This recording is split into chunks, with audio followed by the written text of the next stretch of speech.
welcome to this new episode of the JCMC interview series, second episode of the second season.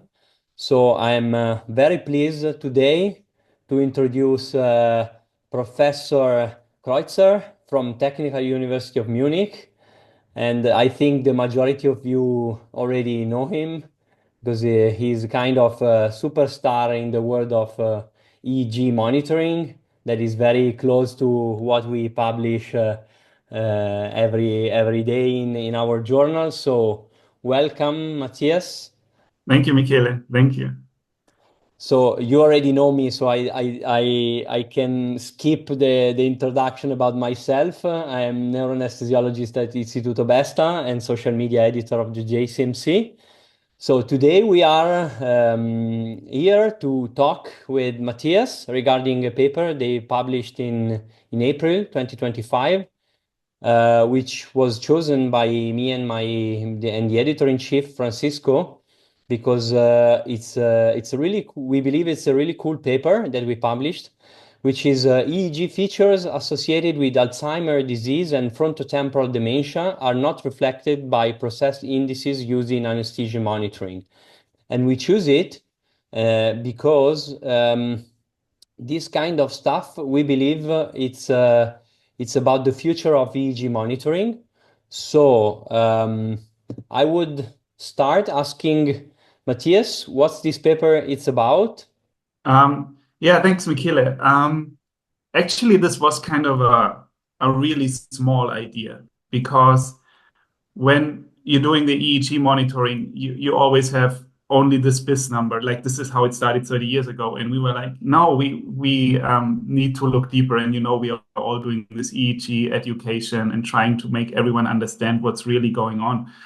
And one big focus was that we recognized that the usage of these processed EEG monitoring systems has changed. Like 20 years ago, 25 years ago, it all started that we really heavily used it to try to prevent intraoperative awareness. But now, as time moved on, we are more focusing on preventing excessively deep levels of anesthesia as well to prevent postoperative outcomes like delirium and these stuff. And at the same time, we also recognized that the patients are all becoming older and we get more and more patients that may have preoperative cognitive impairments already. So we tried, okay, can we find some data that may show us or may represent a cohort of patients that may be cognitively impaired in the beginning, and then just check out, could we see this potential impairment already in the EEG? And if so, would the monitoring systems or would the techniques that we are using in the OR right now also pick that up? And this is basically what the tone was about. And we found and this is the cool thing about the internet right now. You have a lot of open EEG data sets. So we found a really cool open EEG data set with patients that were healthy and patients that had either Alzheimer's or frontotemporal dementia at a quite early stage. So it was like in this mild cognitive impairment. And these folks, they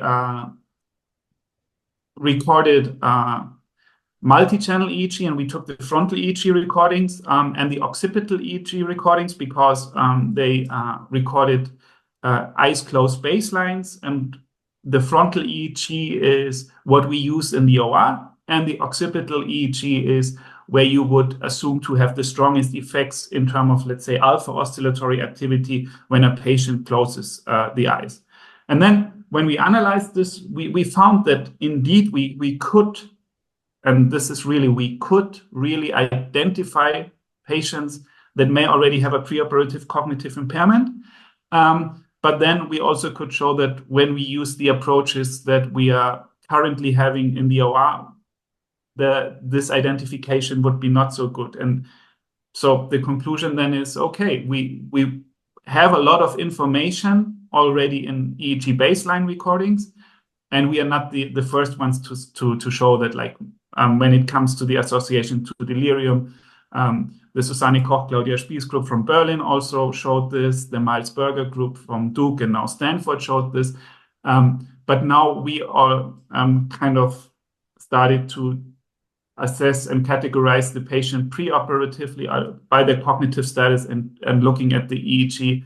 And yeah, the conclusion is there would be a lot of information there, but at the same time, we need to look better and probably in a slightly different manner. Yeah, this is something that is more and more evident in literature, I guess. That we are not supposed to take look only on the big number on the screen if we are using a processed EEG monitor, especially in elderly patients, of course. Yeah. I mean, all the algorithms, especially like the historical ones like this, they were not validated in the elderly population, and that's for sure. But I'm wondering, while you are talking, do you foresee sometime in the future that some of the secondary numbers will appear in the monitors as well, like other indexes, not only the main index? So do you foresee that, for example, like alpha power will appear in the monitors in the future, or other indexes, proxies of some endpoints that are more related to the brain health of our patients? Mm. Or we are just Um, supposed to learn how to interpret the raw EEG trace that we see on the screen?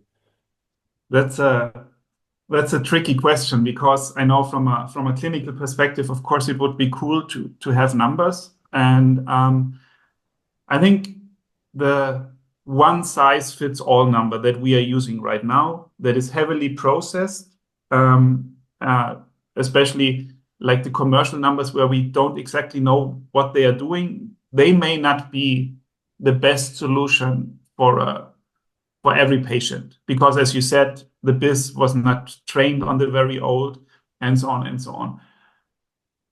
I think, for example, this alpha power and delta alpha, and so there seems to be something in it, and we can correlate a lot of things to alpha, like for example, intraoperative strong alpha oscillatory activity with GABAergic drug seems something that's not too bad and probably really good.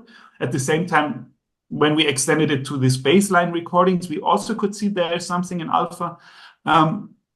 Although this occipital alpha eyes closed may be a different mechanism than the intraoperative corticothalamic alpha oscillation under anesthesia, but it's in the same frequency range. So maybe we're lucky that we're picking this up in the same range.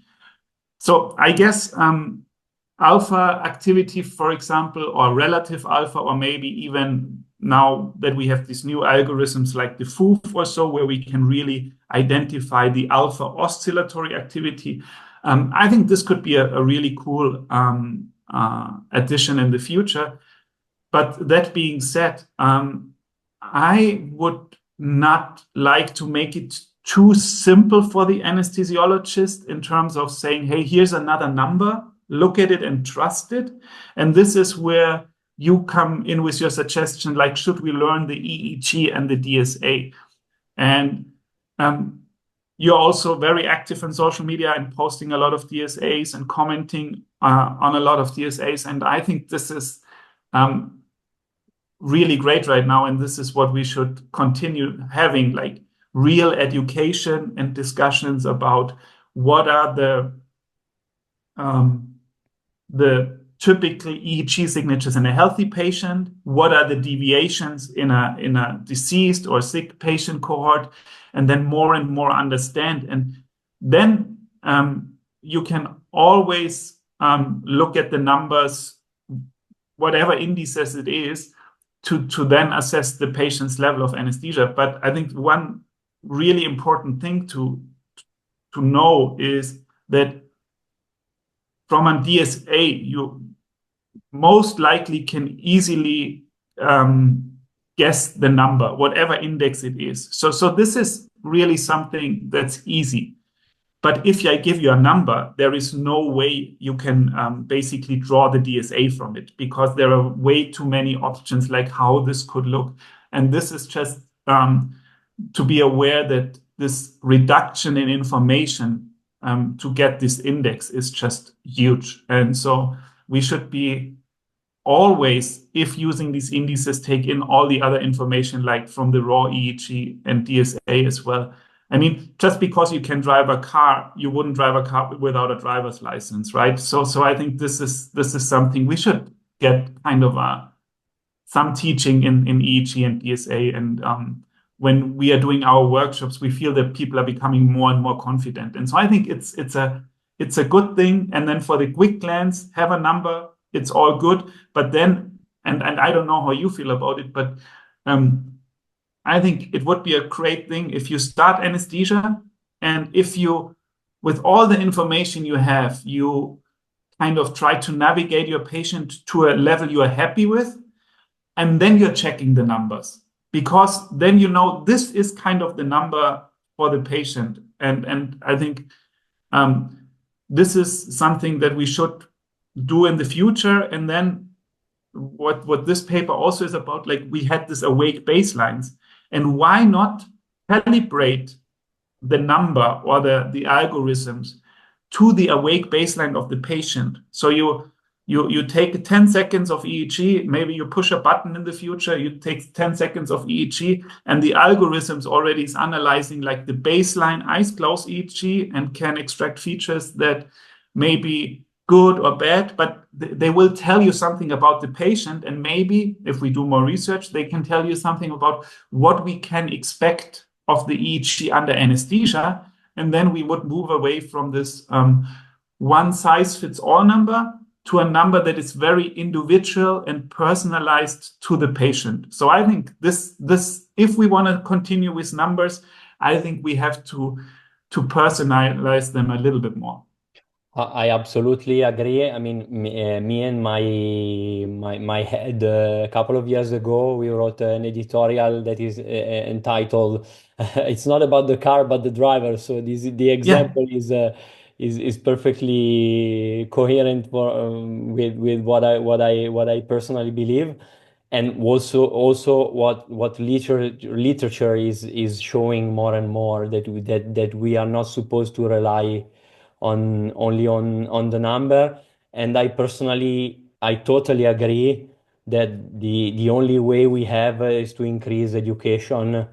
And in this sense, you are absolutely right that social media is a perfect environment where you can share personal experiences, personal cases, and increase awareness of clinicians on the importance of not relying. Because I just see a lot of people only in the best case relying on the number, and ignoring that the attention must be on the raw EEG trace.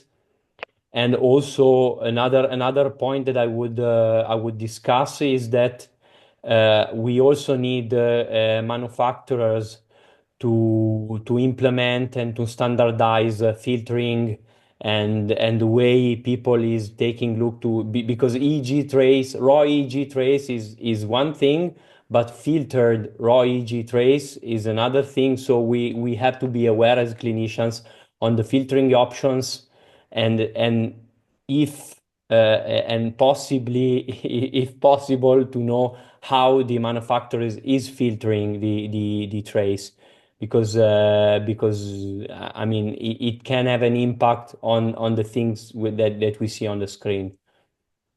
absolutely, absolutely. And this makes it super difficult to then also compare findings from different studies with different monitors or so. Yeah, exactly. We just had a poster in Lisbon at the ESAIC where we basically sent out burst suppression traces that were recorded with one system and with I think it was 0.5 to 47 hertz filter.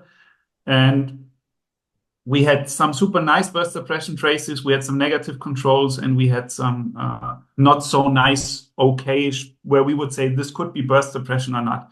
And we sent it out to a lot of experts, and when we got them back, we were kind of surprised that even with a standard setting and every burst suppression trace was recorded with the same system, and so everybody was really agreeing on the negative controls. So this was good to see. And most of them were agreeing on the really cool burst suppression traces. But then when it came to where I would say, oh, this is burst suppression, and maybe with a noisy suppression, so higher amplitudes in the suppression also, it went down to 70-30, 60-40, 50-50 about deciding. And so even when we have one system, we are not exactly sure of what are we really talking about? And then you bring in the technical aspect of having unstandardized monitoring systems. This even complicates the matter. And then, it is kind of maybe nice for the monitoring system manufacturers to do it the way they want it. But I think in terms of comparability, it's really hard. And it's, for example, I know that you're talking about the BIS filtering, for example, that takes away a lot of delta oscillatory activity if you turn the filter on, for example. And then only by changing the filter or by switching the display on settings on the screen, your EEG can look really, really different. And this, of course, makes it a little bit harder to educate everyone in the EEG, because it depends, like what you see depends on the device you're using. And then the same trace may look very, very different, just depending on what you said, what filters the monitoring systems are using and what display options they are using. And how should we, or do we need to standardize it? And I think I think, I think we have to find an agreement of standardization. I mean, what we do, thanks to the work of Carla Carozzi in my institution, we just work filters off. That's the way we found, because we can. I mean, it's nice to get informations also from noise, because also noise might be interesting to interpret it. And if we filter out I mean, the monitor is brainless, of course, so you have to interpret the signals. But going back to your nice work, I'm always interested, and what I generally ask to people in this interview series is try to capture a little bit the behind the scenes. So, like the challenges that you encountered, so things that readers cannot see when they read the nice paper on our journal. So, what were the challenges, if there were challenges in producing this paper? So this paper actually was pretty straightforward, because, so of course, it was kind of the first papers where we really tried to use an EEG data set that was not from us, but that was openly available, because for all researchers, I think this is a really cool way to find EEG traces that may be of interest from you. But the first difficulty is kind to really, because it's not yours, so you have to check, like, is the quality there, and does it all add up, and do you trust the data? So I think this is kind of the first thing, and so this includes some kind of pre-processing, a lot of visual inspection, a lot of making sure, and you know it when you're working with EEGs, like artifacts and all this. And then this one was more about like developing the story, because when, at least in our research, when you have many options, and sometimes you don't even have like this initial hypothesis right away. So I think this, you know it from clinical science, you have a lot of data and you have a bigger picture of where you want to go. But then asking the right questions is always takes some time and some focus. And I always think that you need kind of a story that everybody understands and that everybody can follow. So you can make a clear message. And then I think there are sometimes papers that show super cool stuff and tons of different application and parameters and nice data. But in the end, you're left with the impression that, oh, this is a really cool and important topic, but also you are left a little confused because it's just too much. And so we had now this EEG data with 10 channels, and we had 85 patients or what it was, with 3 different conditions, and so on and so on. And we wanted to kind of link it to anesthesia because our idea was really to, in the long run, identify patients that are maybe a little bit more fragile to then adjust the anesthesia navigation in the long run. So we had a question that basically is not directly linked to maybe an awake EEG. And to link all this together, I think the hardest part for us, or the most time-consuming part, was to really try to how should we do the story, and how should we make it easy for everyone to understand what we want to do. And then in the end, we came up, okay, we maybe 10 channels, we could do a lot of connectivity analysis and all of this in the beginning. But then would this really reflect the way we are looking at the EEG right now in the OR? So we said, okay, no, that's not the way. And we probably won't get multi-channel EEG in the OR in the next 10 years, at least not for the standard patient. So we said, okay, so we have to stay frontally. But then eyes closed, occipitally, there's a lot going on. Okay, let's take this in as well. What parameters do we use? Okay, let's first run a basic spectral analysis and do the PSDs and the DSAs to see where do we see differences. And then, of course, a predefined idea was to look at alpha because of eyes closed and alpha oscillatory activity in the primary visual cortex. But then we also found that this theta oscillatory activity seems to carry some information. And this we know that with at least Alzheimer's, the EEG is becoming a little bit slower during the awake state. So this also made a lot of sense. But then this was basically kind of, helping us with the decision what single or more easy parameters to use. And this was why we were using then this alpha and theta patterns. Then, of course, we had to find parameters because we wanted to reflect the state of the art right now in the OR. So we had the simulated BIS, the IBIS from Chris Connor, and we did some spectral entropies. That is, for example, in the entropy module. Then we did some permutation entropy, I think, which is a complexity measure in the time domain that is not in the monitors, but is used in research pretty often. And then in the end, and this was something where should we finish here or should we give it another touch and look something further? And then this is why we decided to use this FOOF algorithm as well, which right now I think is popping up left and right, papers from the FOOF, which is trying to deconstruct the EEG into a background noise component and really the oscillatory components. And we thought, oh, this would be a really good idea. But as our results in the papers also show is, yeah, the idea was really good, but the results are not as strong as for the other parameters. So this is how we try to compose it. And in terms of your question, again, to come back to your question, many of the struggles that we have when recording the data and our patient recruitment, bringing it all together, syncing the data. Luckily, we didn't have to do with this data because it was already very nicely documented on this open neuro database.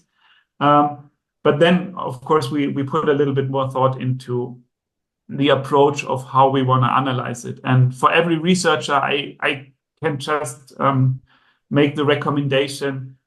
Have the story in mind. Of course, your story may not be true or your results may disprove, but really try to focus on an idea at least, because otherwise, if you start analyzing and we can do this and we can do that, it's becoming really time consuming for you to then distill it back into a story and to align your results the way you have it without leaving anything out and without not focusing on the limitations as well. So that's I think is the most important part when it comes to EEG, because you also know you can do tons of things and you can run millions of parameters and you can look at very many different time points and so on and so on. And you have a lot of confounding factors like age, drug, substance. So it's complicated and you should keep it simple, because otherwise it's becoming complicated anyway.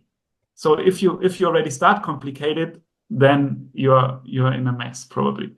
Yeah, it's precious that we are here talking, and I really like this activity of being social media editor and running such podcast, because you always learn really nice lessons, and this is absolutely one of them. So unfortunately, our time is running out. So we thank Matthias for being with us and being with the JCMC interview series. And as always, I ask listeners to follow us on social media. We are on YouTube, we are on Spotify, we are on LinkedIn, we are on X, on Blue Sky. So just follow us for increase our visibility. And so thank Matthias once again. Thank you. Thank you, Michele. Thanks for having me.